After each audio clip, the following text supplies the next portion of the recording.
ও মেজো আম্মা গো, ও বড় মেম সাহেব, কই আপনারা সবাই তাড়াতাড়ি নিচে আয়েন, ছোট সাহেব যেন কারে বিয়া কইরা লই আইছে। মধ্যরাতে বাড়ির ছেলের সাথে একটা মেয়েকে দেখে বাড়ির কাজের মেয়ে লতা চেঁচিয়ে ওঠে। প্রত্যয় লতাকে তোয়াক্কা না করেই কাঁধে থাকা মেয়েটিকে নিয়ে হাঁটা ধরল। লতা প্রত্যয়ের গমন পথে ফ্যাল করে তাকিয়ে রইল। বেডরুমে যেতেই বলল, আমাকে যেতে দিন প্লিজ, কি ক্ষতি করেছি আমি আপনার, আমার সাথে কেন এমন করছেন? মিধির কান্না মিশ্রিত কণ্ঠস্বর শুনে প্রত্যয়ের ভ্রু কুঁচকে আসে। যদি যেতেই দেওয়া লাগে তাহলে এত দূর কষ্ট করে আনলাম কেন? প্রত্যয়ের কথা শুনে মিধির কান্না আর ছটফটানির বেগ ক্রমেই বেড়ে চলেছে। প্রত্যয় মিধিকে রুমে এনে আস্তে করে বিছানায় বসালো। তারপর দুপাশে হাত ঠেকিয়ে তার দিকে ঝুঁকে ধীর কণ্ঠে ফিসফিসিয়ে বলল, অনেক উচ্ছিত স্পর্শ তো আপনি ইতিমধ্যেই সহ্য করেছেন, কিন্তু আজ আপনি অনুভব করবেন ভালোবাসার স্পর্শ। Tonight you will know how it feels to receive a pleasurable touch from your husband. প্রত্যয়ের কথা শুনে মিধির গা কেঁপে ওঠে। মিধি তড়িঘড়ি করে প্রত্যয়ের থেকে দূরে যাওয়ার চেষ্টা করে, কিন্তু তার আগেই প্রত্যয় মিধির কোমর আঁকড়ে ধরে। প্রত্যয় মিধিকে টেনে নিজের কাছে আনে। প্রত্যয়ের উত্তপ্ত শ্বাস মিধির ঘাড় গলায় আছড়ে পড়ে। মিধির দম বন্ধ কর লাগছে।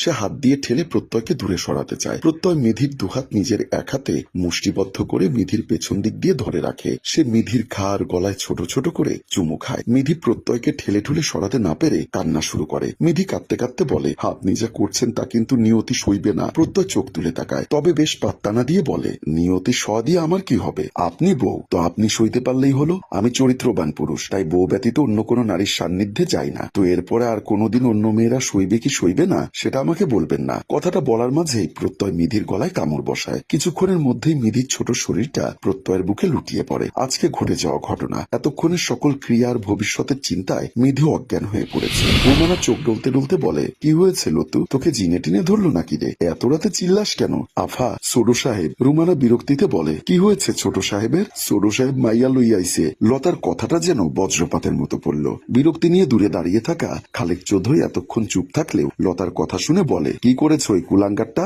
বিয়াদবে মাইয়া আইনা ঘরে না জানি। মুখ সামলে কথা বলে, প্রত্যয়কে কুলাঙ্গার বলার অধিকার আপনার নেই। রুমানার তেজি স্বরে খালেক চুপ করে যায়, তবে মনে মনে ফুঁসতে থাকে। এই লতা, কি হয়েছে সব বিস্তারিত বল। ম্যাডাম, আমি যখন সব কাম শেষ কইরা ঘুমাইতে গেছি তখন হঠাৎ দরজার বেল বাইজা ওঠে। আমি ঘুম ঘুম চোখে দরজা খুলতে দেখি ছোট সাহেবের কাঁধে একটা মাইয়া মানুষ। আমি সাহেবরে অবাক হয়ে কিছু জিজ্ঞানের আগেই সাহেব কইল, মাইয়াটা আমার বউ। হয়েছে লতা, তো এখন আর বিরক্ত করিস না। কথাটা কইয়া আমারে থুইয়া হাঁটা দিয়া চিল্লাইয়া গেল। বাড়ির কাজের মেয়ের প্রত্যেকটা কথা মন দিয়ে শুনলো খালিকুজ্জামান। ছি ছি ছি, তার মানে যেটা ধারণা করেছি সেটাই। এই বাড়ির ছেলে হয়ে আপনার ছেলে, ছি ছি ছি, রাত বিরাতে মেয়ে মানুষ কাঁধে তোলে। ইস, আচ্ছা ভাবি, আমার ভাই তো এরকম ছিল না। কি বলতে চান আপনি ভাইজান? রুমানা গর্জে উঠল। লতা, ভেতরে যা। খালেকের দিকে তীক্ষ্ণ দৃষ্টি দিয়ে বলল, আমার ছেলেকে আমি কি শিক্ষা দিয়েছি আমি জানি। এই পরিবারের সম্মান নষ্ট